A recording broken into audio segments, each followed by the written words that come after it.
You are the sheep in the pen, and you're just so easily bought. I mean, I'm thinking about just how like some of these arms dealers and other agents of the military industrial complex, like how they can go ahead and spend such good PR where they'll go to like a gay parade or something like that. Oh, look, we're accepting. Oh, look, we just bombed how many poor people there in the Middle East, or what kind of covert operations are we running right now in Latin America? Which even if you talk about some of this stuff, you're labeled a complete conspiracy theorist and just utterly dismissed. This stuff is actually happening. That's the reason why we have a CIA.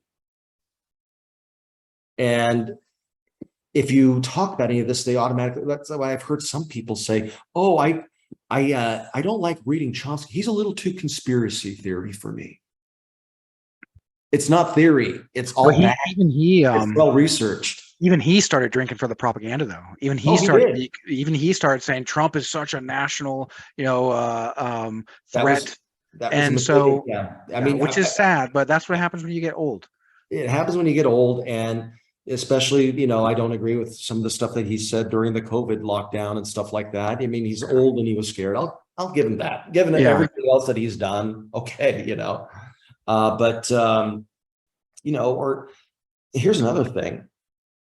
Why is like people like Ron Paul there on the right, like the libertarians, he makes a lot of sense to a lot of people. Why? Look at the way that he came out against Fauci and how they try to demonize him for showing Rand, right? Oh, I'm thinking of Rand Paul. You're right. Yeah. Ron Paul actually has plenty of times he's worked with Bernie even. Oh yeah, and these guys are just Bernie himself. They're dismissed as kooks. When actually you find out that why is it that a majority, at least the people I know, very few people simp for the establishment.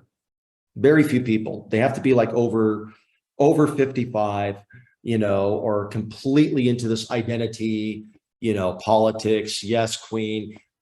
Other than that, majority of people, whether they fall on the left or the right or completely independent, the characters the people that they admire the most are the ones that go against the grain. Your Tulsi Gabbards, your Bernie Sanders, your Donald Trumps, your Ron Pauls.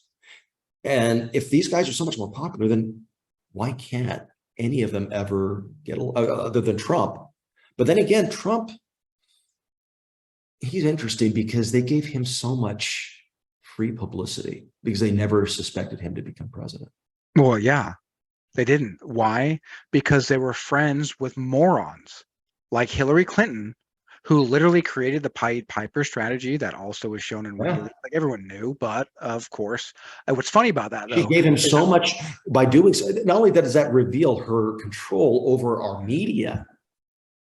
Who's a presidential candidate to tell a media organization who they can, focus more of their time on, and not even in a race that has anything to do with her side. Well, then the very anchors that are clutching their pearls in a fence. Right, you start looking and seeing Matt Lauer would lock women in his room. He had a button underneath his desk that would lock the door, so women couldn't get out. He could just harass the fuck out of them and probably rape them. Yeah. Right, Harvey Weinstein. So fundraiser. Oprah knew about him. Oprah knew that he jerked off in plants and basically raped women because he's this old bag of flesh that nobody in their right mind would ever want to touch, but because he's got money. Well, then, you know what? I want to be in a movie. So here's my legs spread. And thank you, Mr. Weinstein, for giving me a little bit of that old Hintergedanken. Tell me, like with Epstein, going back to the Epstein thing, Epstein is so prevalent now, him and Maxwell and all of that. And you really start to scratch the surface there with her. And, her father had Mossad ties. Epstein had Mossad ties. You wonder, it's still a mystery. Where did he get all his money from? Why did he have all of these cameras installed to get famous, not just famous and celebrities, but very, very high oligarchs and compromising? So he could build compromat files. Yeah. And then all of these hidden cameras and stuff like that. And then you know who else did that? But they're an artist, Prince. Prince had his entire house set up with a sound system so he could sing anywhere in his house. Yeah.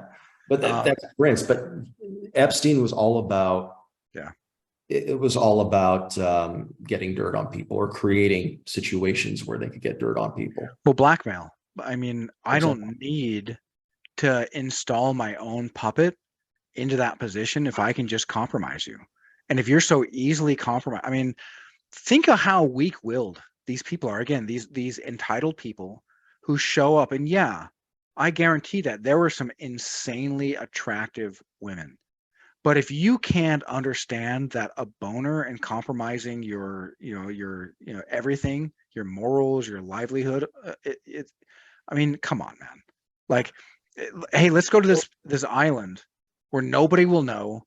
It's okay, and we're gonna allow you to look into your darkest fantasies. Like I almost wonder. what person, or like how far does somebody have to go to not listen to that alarm, or two, to not even have that alarm go off inside their head? I almost wonder when you get into those kind of circles, the extreme elites, the ultra elites, you wonder, a lot of them are so depraved, probably because they can have anything they want whenever they want. And So they have to have that normal appetites, extremism. normal appetites don't seem to suffice. So that's probably why you go into a lot of these more, I mean, I'm just trying to understand what would make people jump to that point. That's actually a really good point. I mean, anyone who deals with addiction, right? I mean, look at alcoholism, right? You were an alcoholic. Didn't you notice that after a while, it took more and more and more alcohol to get you to that same level of drunk? And Oh if yeah. you smoke weed, I love to smoke weed. Good thing I have a my medical card. But if you smoke, well then, if you don't do it, if you do it a lot every day, you're going to find that you're going to have to more and more and more and more. Well, it's because the dopamine. It's a dopamine reaction. Well, dopamine's also the hit that you get when you go out and you are doing some sort of extreme sport, or some sort of major accomplishment. And if you're getting your sexual kicks, right?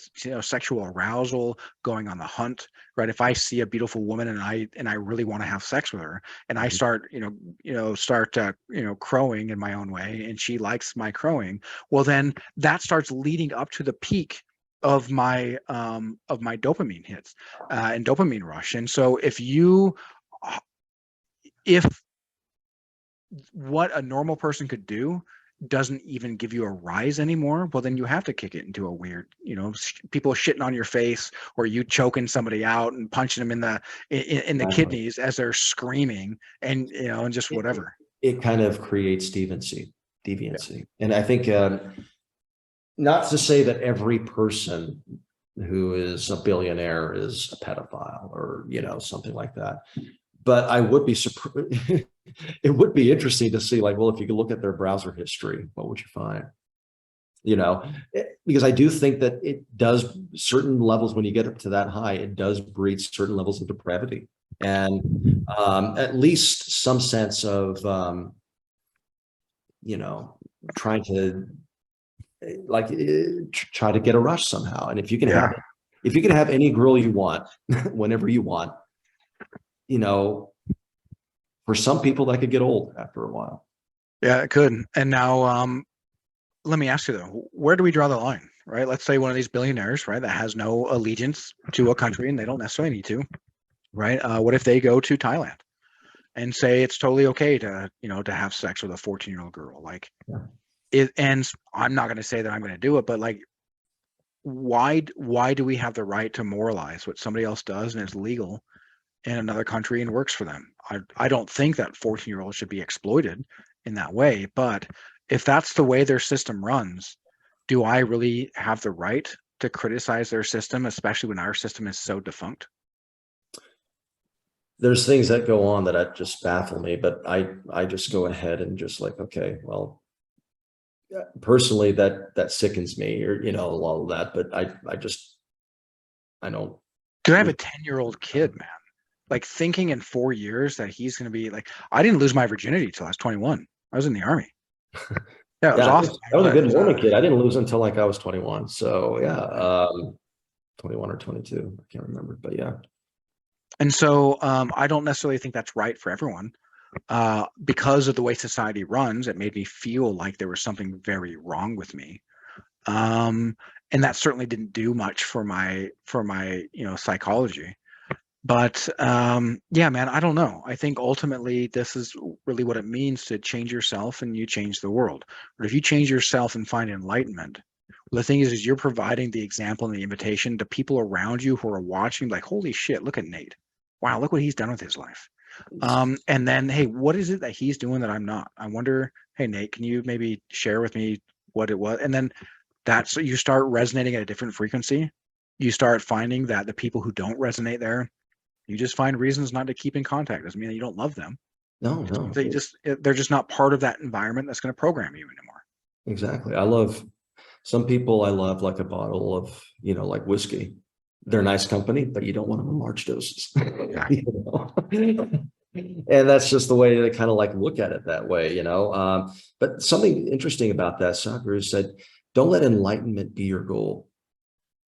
Let achieving some other, and I'm going to guys a bit, reaching for some other higher dimension that you're not getting in your life right now. Let that be the goal of attainment.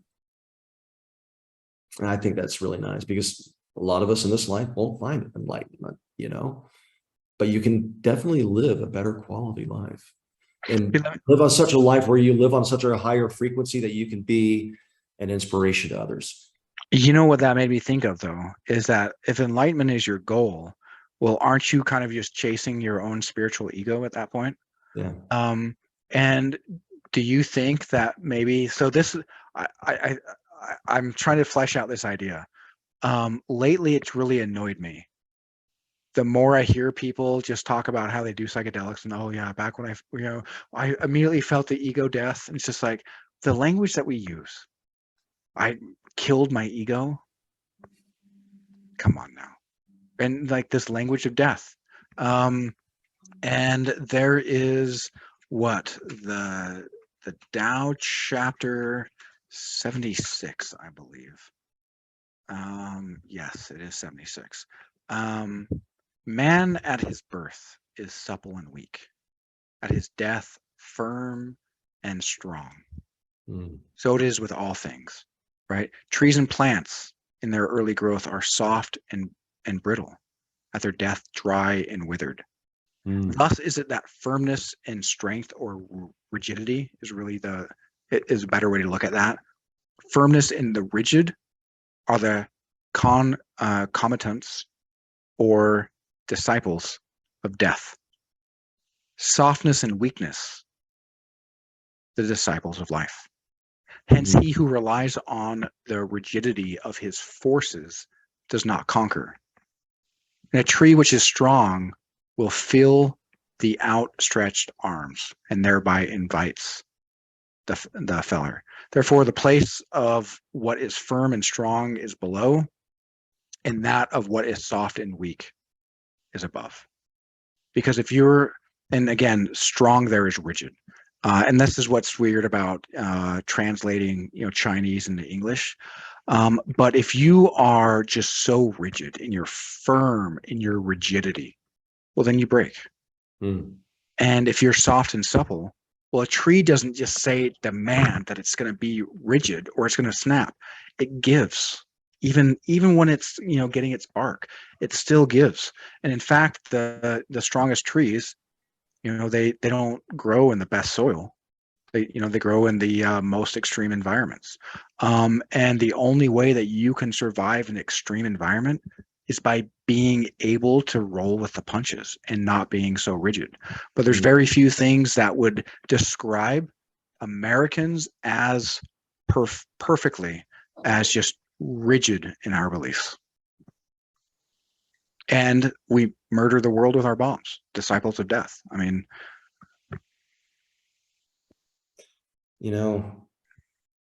it's a scary prospect. We're chimps with nukes.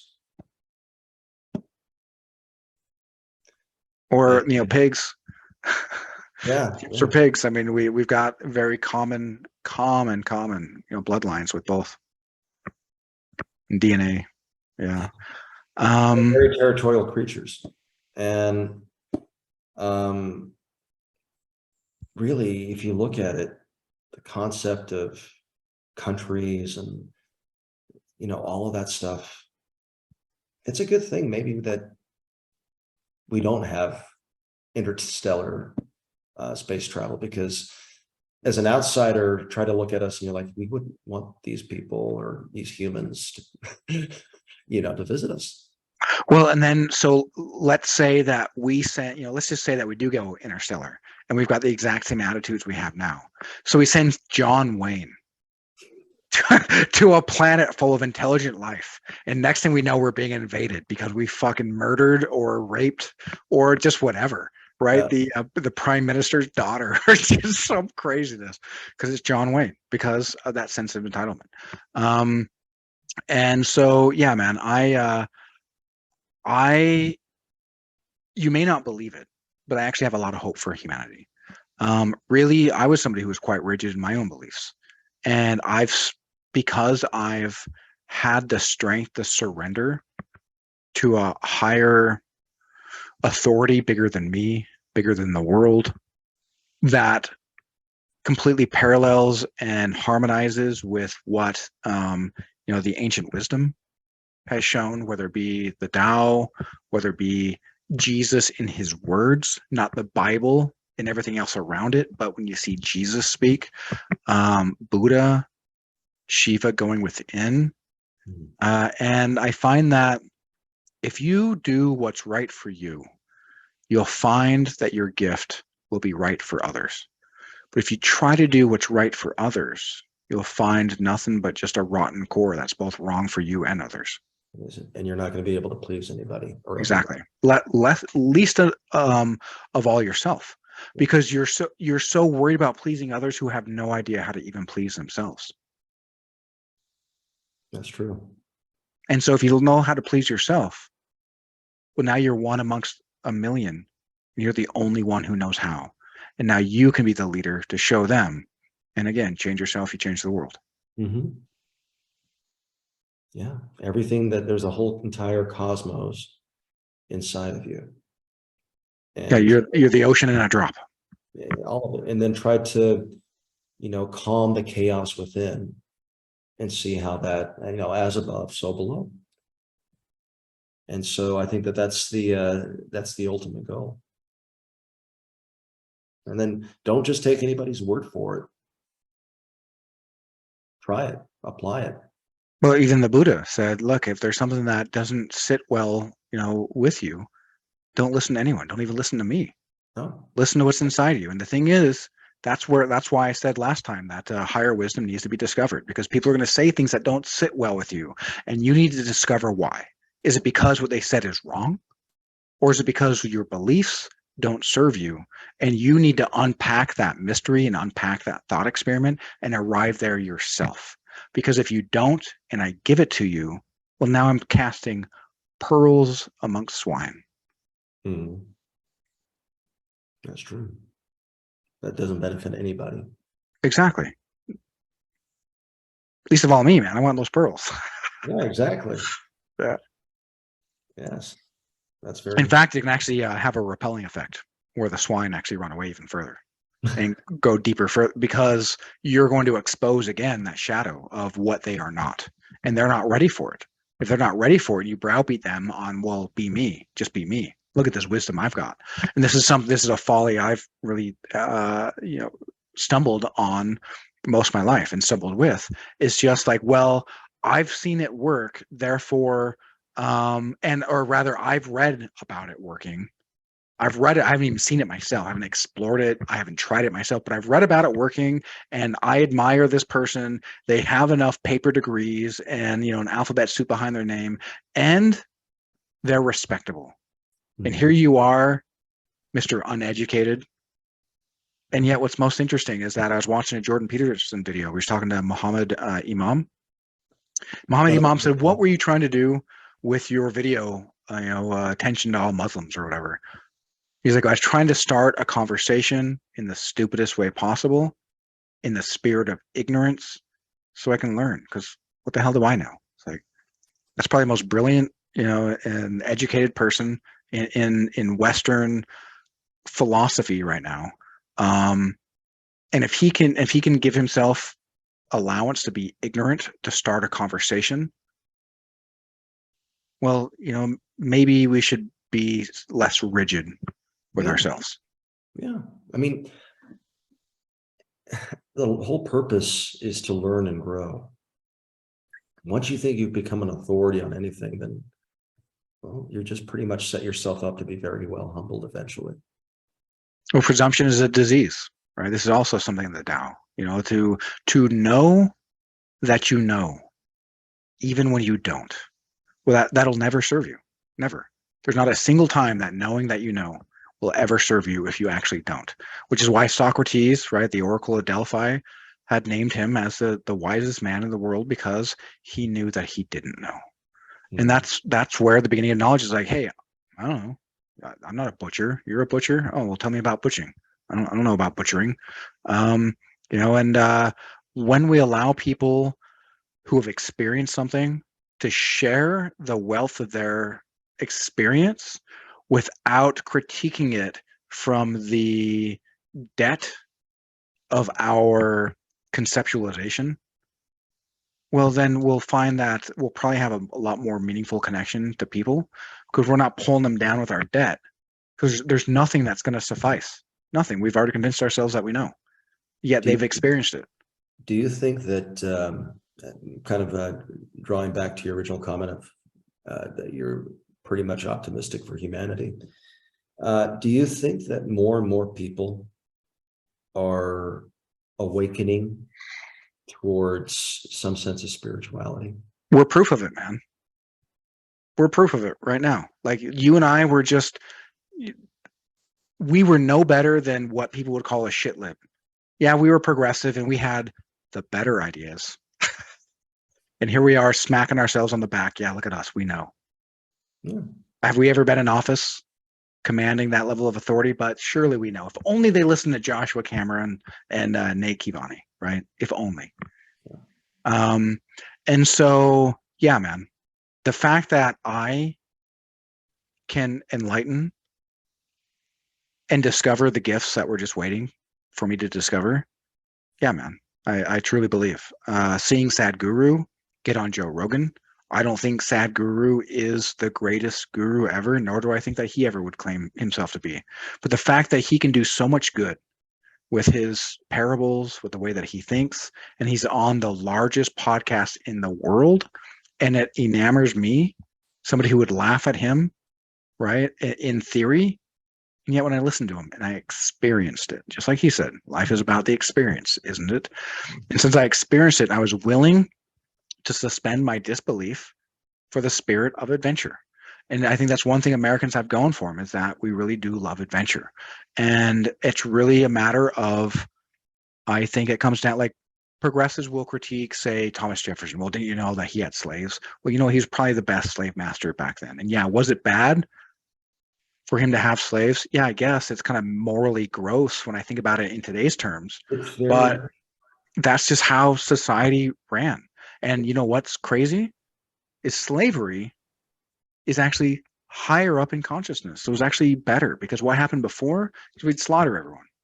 We'd slaughter the entire tribe. yeah.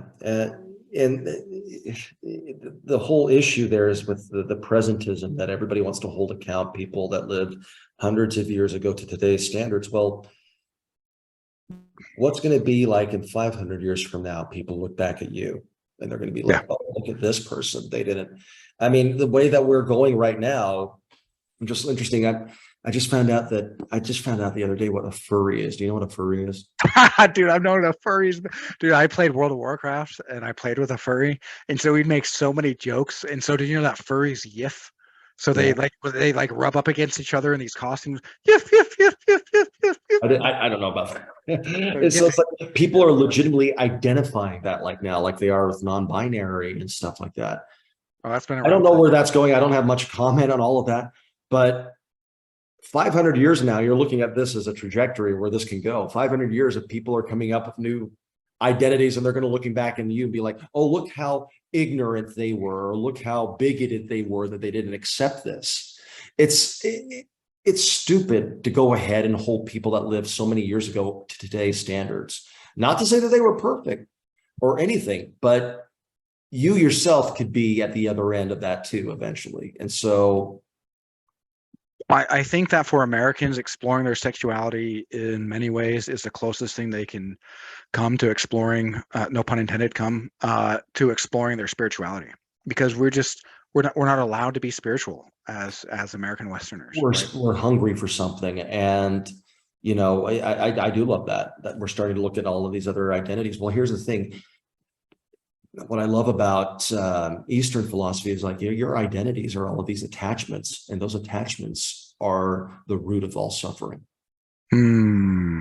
Because your attachment is never, right? Your model of the world is never going to fit reality. But if you're so rigid in holding on to that model of the world, well, you're actually going to kill yourself from the inside. Exactly. And a disciple of death. Exactly. So this whole thing with this drive of just ultra identity, I mean, getting to the point now where they're criticizing Brendan Fraser, for playing a 600-pound gay man in a movie because he's neither 600 pounds nor is he gay.